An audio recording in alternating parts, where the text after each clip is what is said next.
Hi guys, welcome back. तो जैसा आप जानते हैं कि आजकल हमारी फैंटेसी सीरीज चल रही है, हम जादुई स्टोरीज डाल रहे हैं। जैसे मैंने अभी पेंसिल की डाली थी और पिनोकियो की डाली थी, और आज की कहानी है जादुई हथौड़े की कहानी। तो मानसा गांव में एक लोहार राम गोपाल रहता था। उसका एक बहुत बड़ा परिवार था जिसको पालना बहुत मेहनत था, तो उससे बहुत काम करना पड़ता था। रोज की तरह आज भी काम पर जाने से पहले राम गोपाल ने अपने खाने का डिब्बा बांधने के लिए अपनी पत्नी को कहा। पत्नी जब डिब्बा लेकर आई तो राम गोपाल ने कहा, मुझे आज आने में थोड़ी देर हो जाएगी, शायद मैं रात को ही आऊं। इतना कहकर राम गोपाल अपने काम पर निकल गया। काम पर जाने का रास्ता एक जंगल से होकर गुजरता था। वहां जैसे ही राम गोपाल पहुंचा, उसे कुछ आवाज सुनाई दी। जैसे ही राम गोपाल कुछ पास आया तो उसने देखा कि एक साधु भगवान का मंत्र जपने के साथ ही हंस रहा है। हैरान होकर राम गोपाल ने कहा, आप ठीक तो हो?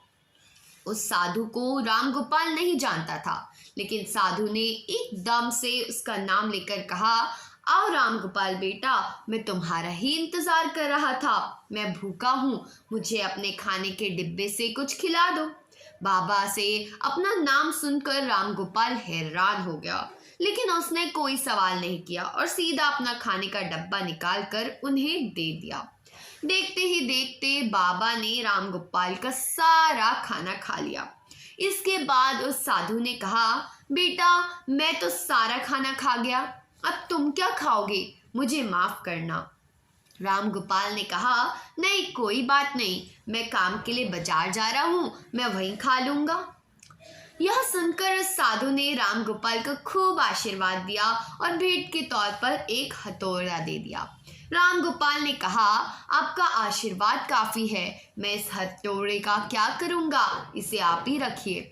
साधु ने जवाब देते हुए कहा, बेटा ये मामूली हथौड़ा नहीं है, यह जादुई हथौड़ा है जो मेरे गुरु ने मुझे दिया था, और अब मैं तुम्हें दे रहा हूँ क्योंकि तुम्हारा दिल मेरी तरह बहुत नेक और साफ है।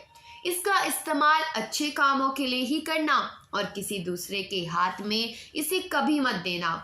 इतना कहकर वह बाबा वहां से अदृश्य हो गए।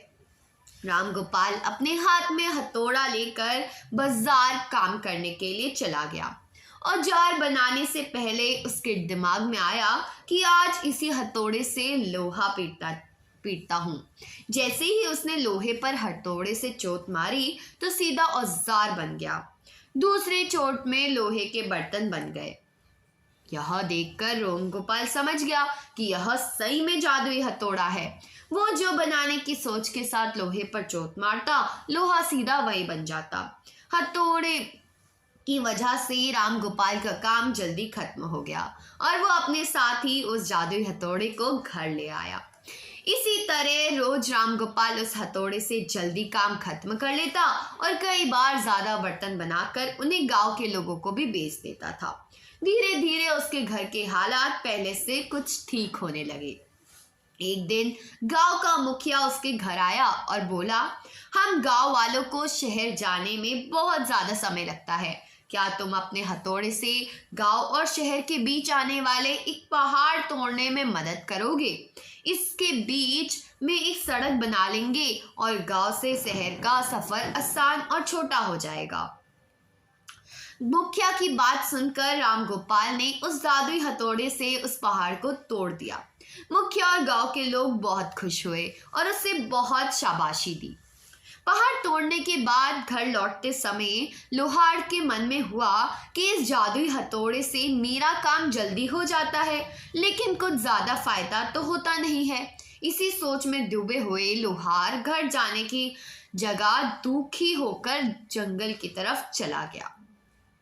राम गोपाल ने अच्छे से साधु बाबा से उस जादुई हथौड़े को इस्तेमाल करने का तरीका सीखा। उसके बाद राम गोपाल ने बहुत धन कमाया। आज राम गोपाल एक अमीर आदमी बन गया है।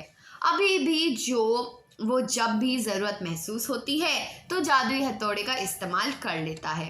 तो कहानी की सीख यह है, चाहे कोई वस्तु हो या दिमाग, इनका इस्तेमाल पूरी तरह से करना चाहिए। साथ ही अपने पास मौजूद सामान का मोल समझना ज़रूरी है। व्यर्थ हताश होने से काम नहीं बनता।